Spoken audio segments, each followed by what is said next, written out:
savez, et ce matin, nous allons encore parler de la bonté de Dieu qui se manifeste par sa consolation. Amen. Ce matin, alors que nous avons commencé à chanter, à louer le Seigneur, nous avons chanté ce chant bien connu, qui est merveilleux, qui dit « Dieu est là ». Alléluia. Vous savez que Dieu est là. On a déjà ressenti sa présence, non pas forcément avec plein de frissons, des émotions, mais on a senti sa présence spirituellement. Alléluia. Et le louer, c'est quelque chose d'extraordinaire. Peut-être que vous avez eu des soucis cette semaine, mais il y a une réalité, c'est que Christ nous a sauvés. Il y a peut-être quelqu'un qui n'est pas encore sauvé, qui ne connaît pas cette joie de l'Évangile. Eh bien, mon vœu le plus cher, c'est que dès ce matin, il puisse donner son cœur au Seigneur et qu'il puisse être transformé afin de louer le Dieu vivant et vrai pour ce qu'il est et aussi pour ce qu'il fait. Amen.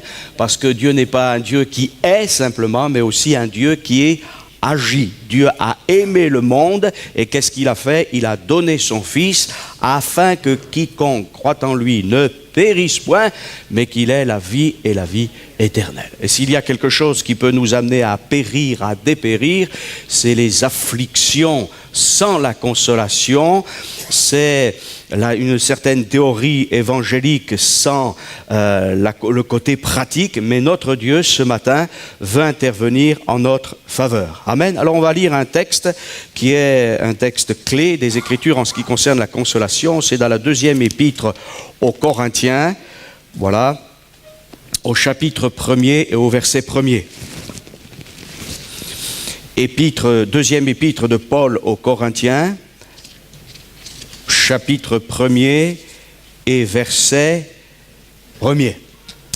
Je crois que ce n'est pas un hasard que de parler sur ce sujet, parce que nous sommes dans un monde qui n'a pas de compassion, voilà, qui met beaucoup de structures sociales en place, mais qui ne répond pas aux besoins ni moraux ni spirituels de nos contemporains, mais il y a une bonne nouvelle, c'est l'Évangile. Deuxième épître aux Corinthiens, chapitre 1er, verset 1er. Voici ce que nous lisons. Paul, apôtre de Jésus-Christ par la volonté de Dieu, et le frère Timothée, à l'Église de Dieu qui est à Corinthe et à tous les saints qui sont dans toute l'Achaïe. Que la grâce et la paix vous soient données de la part de Dieu, notre Père, et du Seigneur Jésus-Christ.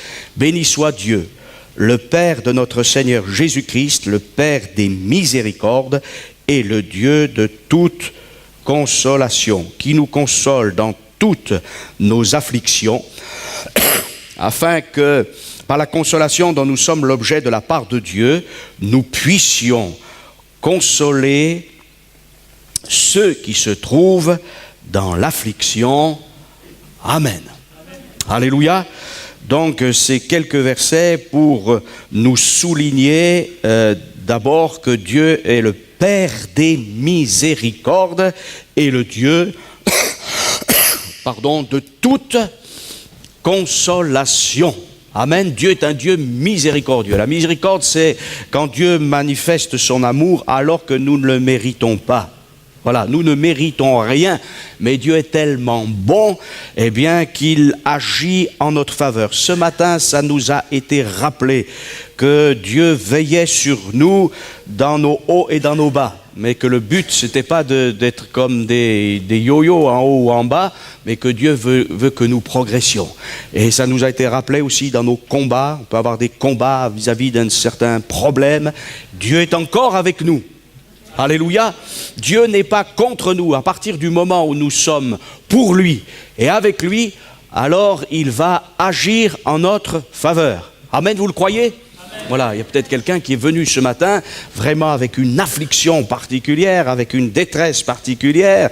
Ça peut être affectif, ça peut être professionnel, ça peut être spirituel, qu'importe. Et il y a l'œuvre de l'ennemi, il y a l'œuvre du péché, parfois nos propres erreurs, mais Dieu est là pour nous dire, si tu as fait une erreur, eh bien, reconnais ton erreur et reviens vers moi et je vais te restaurer. Alléluia.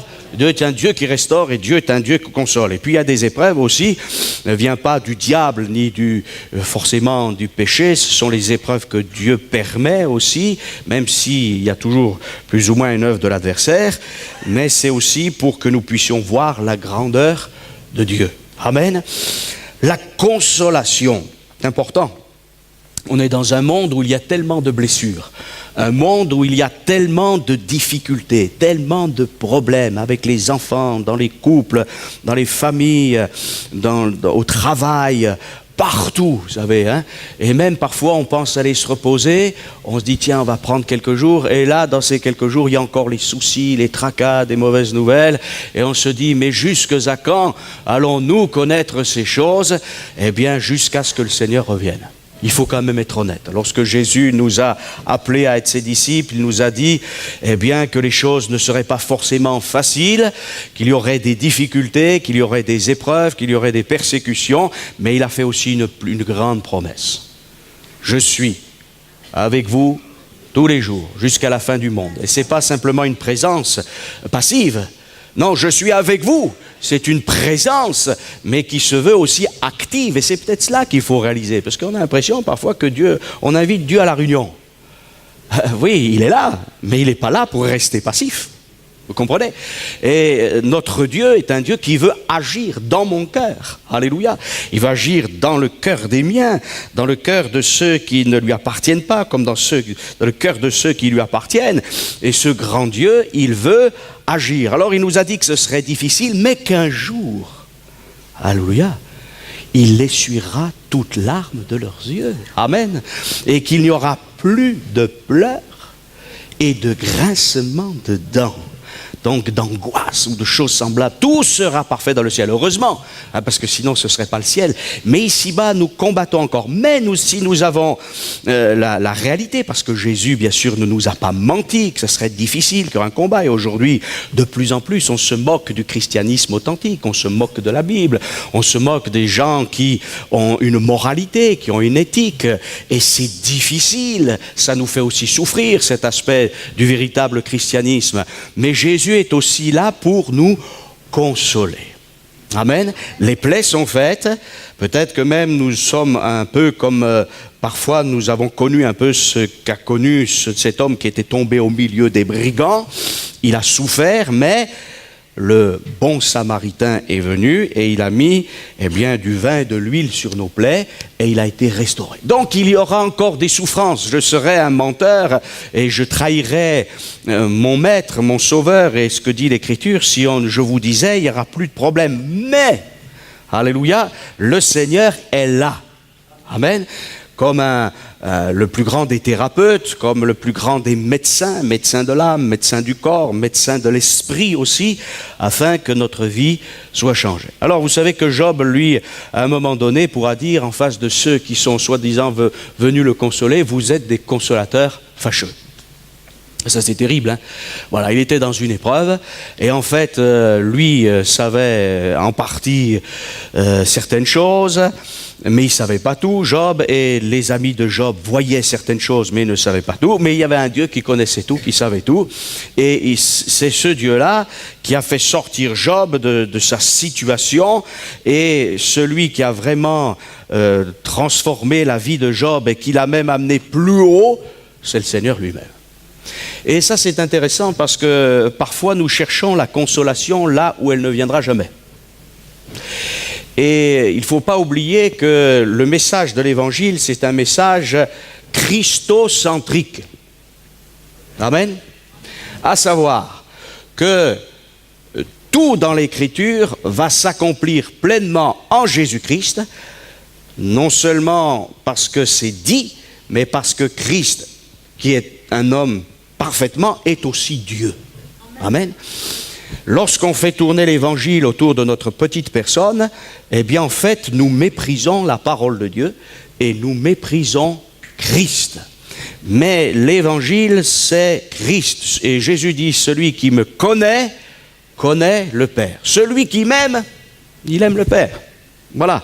Jésus est venu d'une manière pratique, concrète, et qu'est-ce qu'il a fait? Il est venu consoler les cœurs brisés.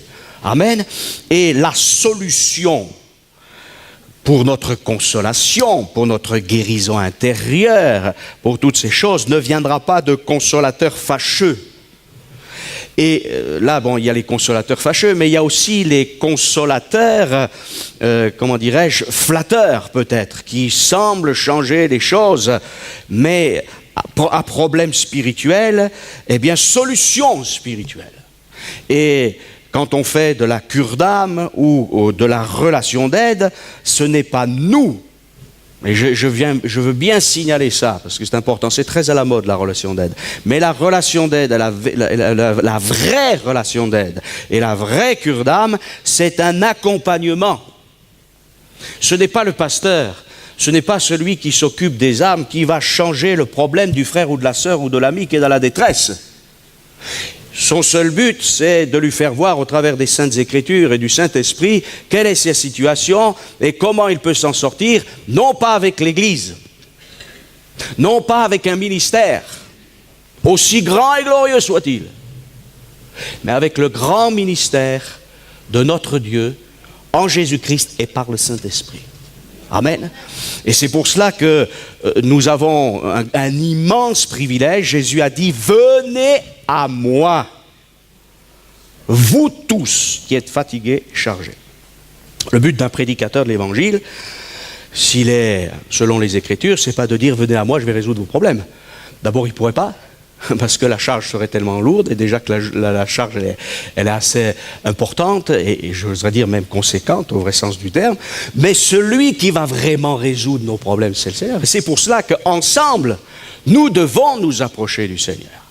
Et puis, comme tous les êtres humains, de toute manière, sont, limités, eh bien, il faut aussi considérer que la tâche serait immense. Mais néanmoins,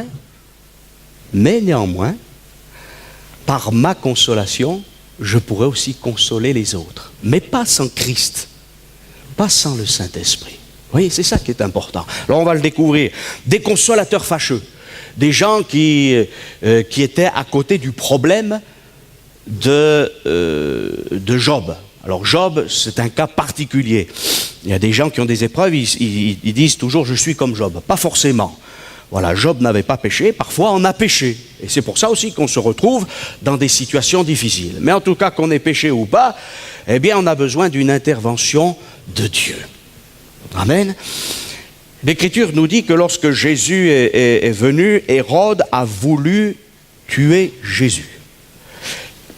Joseph, le père adoptif de Jésus, a été averti et avec Marie et l'enfant Jésus, ils sont descendus en Égypte. Mais la colère d'Hérode était terrible et la Bible nous dit qu'il a fait massacrer tous les enfants de Bethléem. Et selon ce que disait le prophète, on entend des cris à Rama. Voilà, Rachel a perdu ses enfants et refuse d'être consolée parce qu'ils ne sont plus. Et c'est vrai qu'il y a des drames qui sont tellement terribles qu'il y a des moments où on refuse d'être consolé. C'est pas vrai? Et pourtant, Dieu nous offre cette consolation. Et l'exemple qui est là dans les Saintes Écritures, dans l'Évangile de Matthieu, de cette grande détresse, de ces infanticides-là, d'Hérode, qui était un homme très cruel et très méchant, eh bien, c'est vrai que l'un des plus grands drames qu'on peut connaître dans une vie, c'est de perdre un enfant. D'ailleurs, il n'y a pas de mots. Voilà. Mais je crois aussi que, néanmoins, Dieu peut consoler, même pour ces choses très difficile. J'ai connu beaucoup de gens et Dieu peut nous restaurer, nous garder, même si c'est difficile, mais il va nous préserver, nous soutenir, parce qu'il y a des grâces particulières qui sont en Jésus-Christ. Et dans le ciel, il n'y aura plus de pleurs, plus de souvenirs négatifs. Tout sera parfait. Nous sommes en marche. Alléluia. Autrefois, nous étions dans une profonde détresse, sans Dieu, sans espérance. Mais maintenant que nous connaissons Christ, eh bien, nous avons une espérance, nous avons une consolation. Et il y aura encore une grande étape glorieuse lorsque nous serons dans le ciel. Alléluia. Nous sommes déjà sur la Bible nous dit que vous savez que la terre est le marchepied de Dieu. Voilà. Et nous étions plus bas, maintenant nous sommes un peu plus haut, et un jour nous serons dans le ciel. Amen. La consolation. Voilà. L'évangile de Matthieu nous dit ceci, heureux les affligés, car ils seront consolés. Amen. Alors on ne peut pas se réjouir de l'affliction, mais vous qui êtes, c'est ce que dit Jésus, vous qui aujourd'hui êtes affligés, je vais vous consoler. Amen. Et lorsque Jésus prêchait, lorsqu'il annonçait le message de l'Évangile, il y avait quelque chose d'extraordinaire. La Bible nous dit qu'il ne parlait pas comme les autres maîtres de son temps. Il y avait quelque chose de supérieur. Amen. Les gens vont dire, mais jamais homme n'a parlé comme cet homme.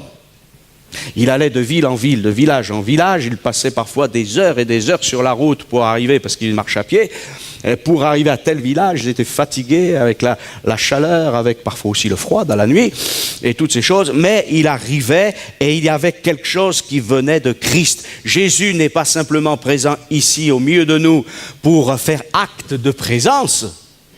Il est là pour agir ce matin.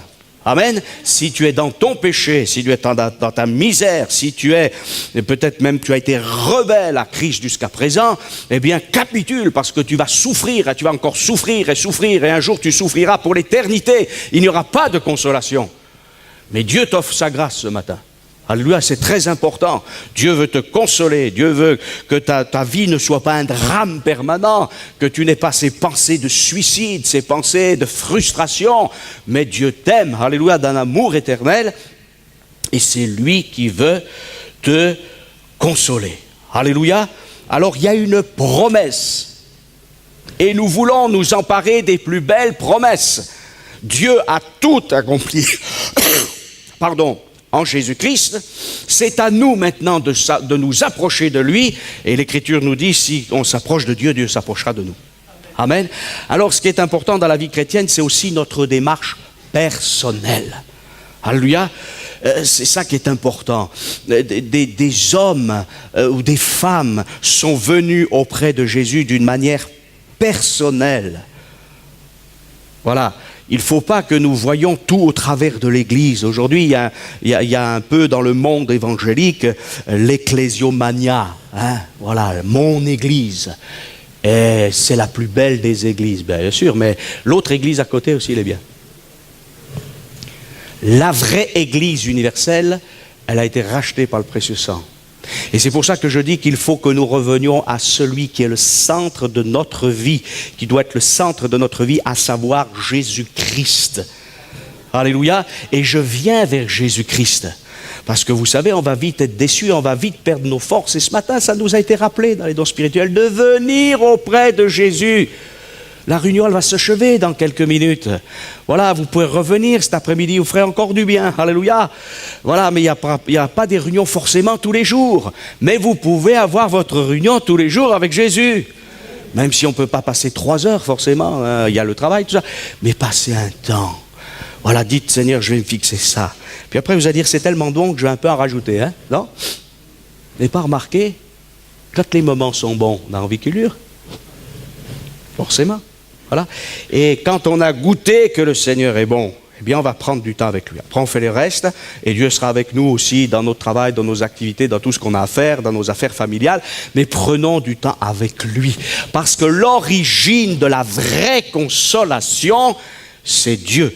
D'ailleurs, dans le livre du prophète Ésaïe, au chapitre 51 et au verset 12, voici ce qui est écrit. Dieu dit à Israël, c'est moi qui vous console.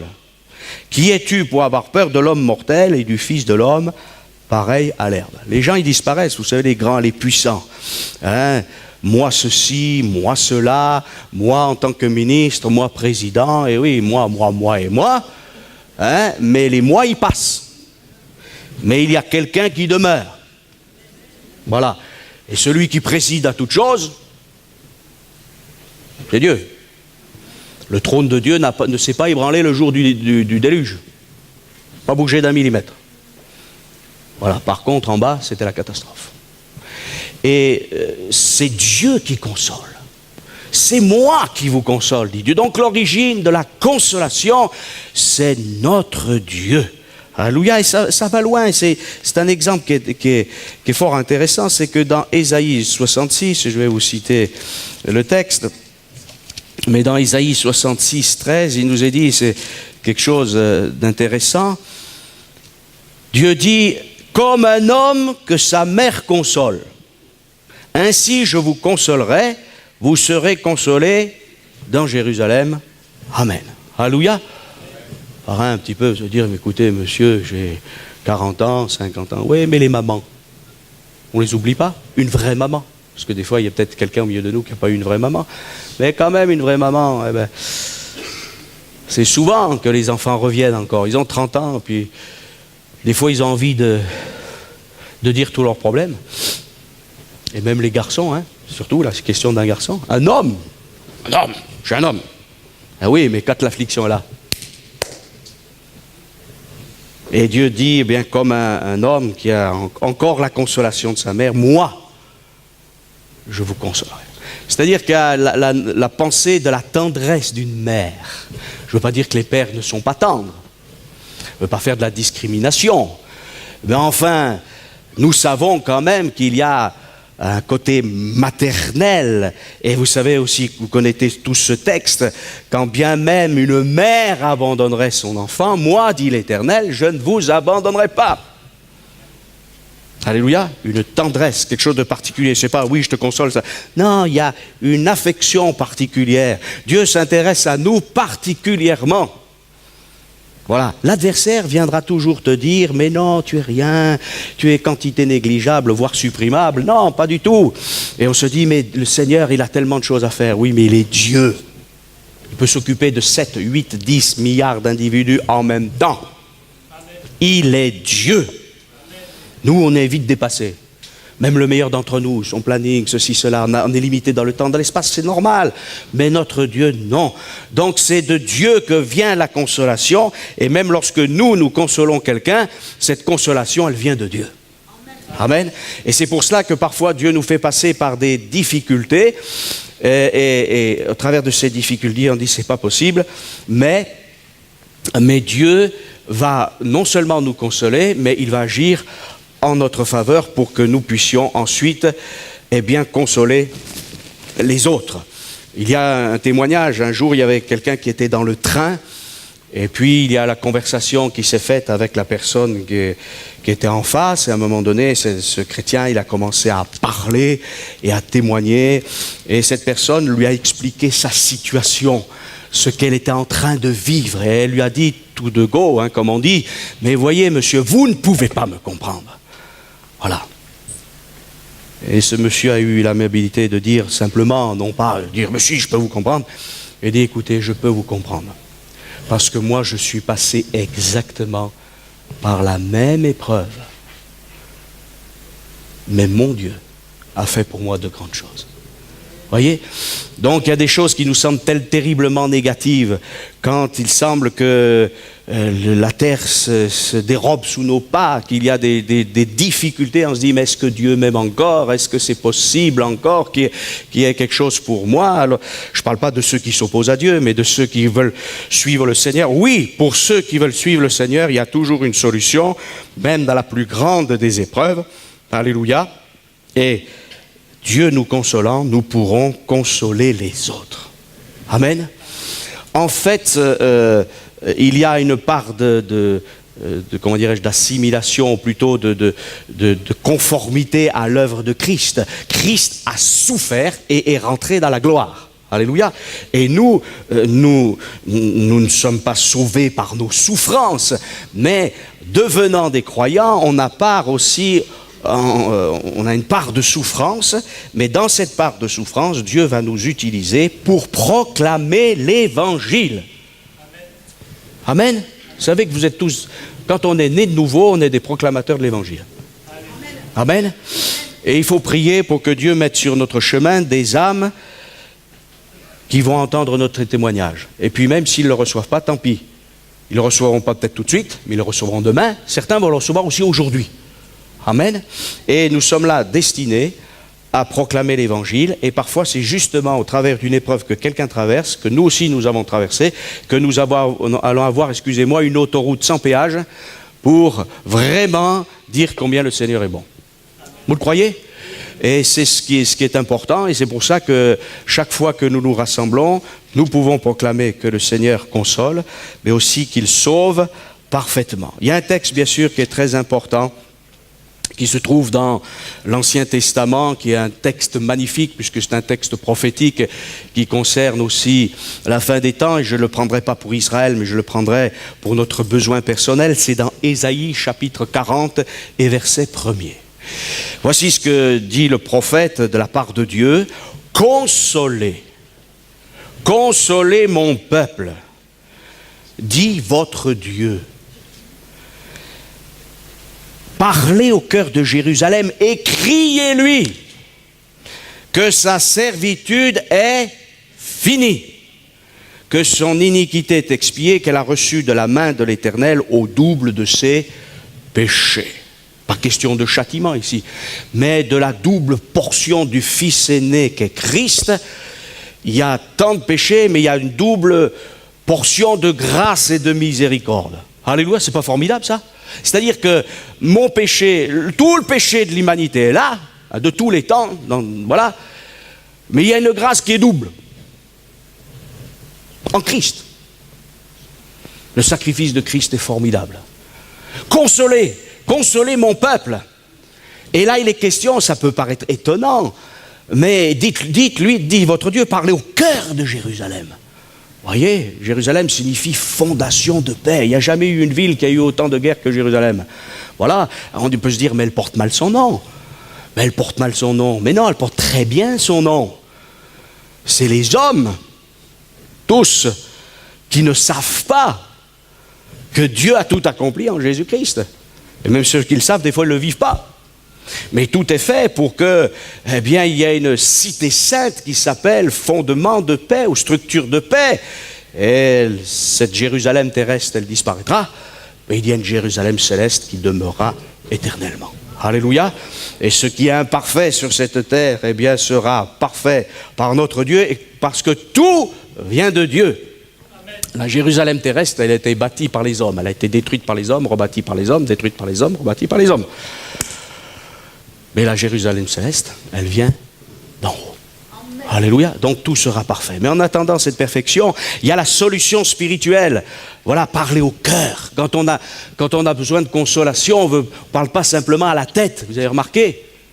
Parce qu'il y a des émotions, parce qu'il y a des blessures intérieures, parce qu'il y a une réponse entre... D'ailleurs, ça fait un petit peu ping-pong entre les émotions, la réflexion et tout cela, et puis le ressenti, et puis qu'est-ce que j'ai fait, qu'est-ce que je suis, qu'est-ce qui va m'arriver, c'est ça. Et en permanence, on ne sait plus. Et à un moment donné, il faut qu'il y ait quelqu'un qui crie. Non pas pour dire de crier, mais pour que la parole soit au-dessus de toutes les paroles. Pour que tout ce qui est brouhaha, pour que tout ce qui est parole, vous savez, d'inquiétude, il y a des moments où l'adversaire nous souffle tout doucement des paroles d'inquiétude, des paroles de détresse, mais il y a quelqu'un qui crie. Alléluia. Et une voix qui va dominer les autres, parler au cœur de Jérusalem et criez-lui que sa servitude est finie. Amen. Et je crois qu'il y a peut-être quelques personnes qui sont dans la servitude ce matin. Et je ne veux pas, moi, savoir quelle est votre servitude. Mais je crois que notre Dieu, alléluia, est là pour nous faire sortir de l'esclavage. Amen. Et pour nous consoler. Alléluia. Et que nous puissions ensuite dire, Seigneur, peut-être que j'ai passé beaucoup de temps avec mon problème, avec mes difficultés, mais si tu me consolais, ce serait formidable. Alléluia. Mais après, une fois qu'on est consolé, il ne faut pas garder cette consolation d'une manière égoïste. Et c'est vrai qu'il y a un effort à faire. Et se dire, mais il n'y aurait pas d'autres personnes qui soient blessées comme moi, qui soient au bord du chemin, dans la détresse, là. Il faut aussi que ces gens connaissent l'amour de Dieu, le salut qui est en Jésus-Christ, que ces hommes, ces femmes soient consolés pour l'éternité. Alléluia. Donc le but de la consolation de Dieu, comme je l'ai dit tout à l'heure, il y a quelques instants, c'est aussi que nous puissions consoler les autres. Donc il faut aller vers les autres. Mais oui. Et vous savez que c'est très difficile quand quelqu'un est en train de pleurer. Qu'est-ce qu'il faut lui dire? Quelqu'un a une maladie grave. C'est Ramio, priera pour toi. Vous savez, des fois c'est facile. Hein? Certaines personnes, des fois, sont dans des grandes situations, mais il faut d'abord, on la prend, et si on ne la prend pas, on nous la prendra. Et des fois, avant de parler, il faut simplement être présent. Voilà. Et quand, par exemple, quelqu'un qui passe par une épreuve difficile de deuil ou de maladie, il a besoin qu'on s'intéresse à lui. Et si on le visite à l'hôpital ou ailleurs, eh bien, il sent que déjà on prend intérêt pour lui. Et déjà, il y a une part de consolation. Et finalement, c'est ce que je disais tout à l'heure, Jésus est d'abord présent. Amen.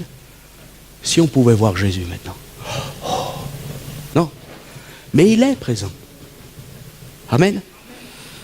Et puis après, il y a des choses à dire. Et parfois des choses aussi à ne pas dire. Et c'est là qu'il faut être inspiré par le Saint-Esprit. Amen. C'est pour ça qu'il faut que nous prions. Seigneur, je prie pour les autres, mais aussi je prie pour moi, pour que tu me donnes un mot, une phrase, des phrases, ou que tu fermes ma bouche au moment où il faut que je la ferme. Excusez-moi, hein, mais que surtout je puisse être comme toi. L'Écriture nous dit, et ça c'est un rapport de l'espérance que nous avons dans l'éternité, consolez-vous les uns les autres. Les Thessaloniciens étaient dans l'angoisse par rapport à ceux qui étaient décédés en Christ. Et Paul leur dit, mais non, ne vous inquiétez pas, ils vont ressusciter. Consolez-vous les uns les autres par ces paroles. Donc il faut consoler l'autre, mais un jour aussi peut-être que l'autre qui a été consolé viendra nous consoler. Voilà, hein. Il ne faut pas être des consolateurs fâcheux. En tout cas, l'Écriture nous dit, et je terminerai par cela, 2 Thessaloniciens, chapitre 2 et verset 16, il est question bientôt d'une consolation éternelle. Amen. Alléluia. Ce n'est pas du bricolage que Dieu fait. C'est des choses grandes et glorieuses. Amen.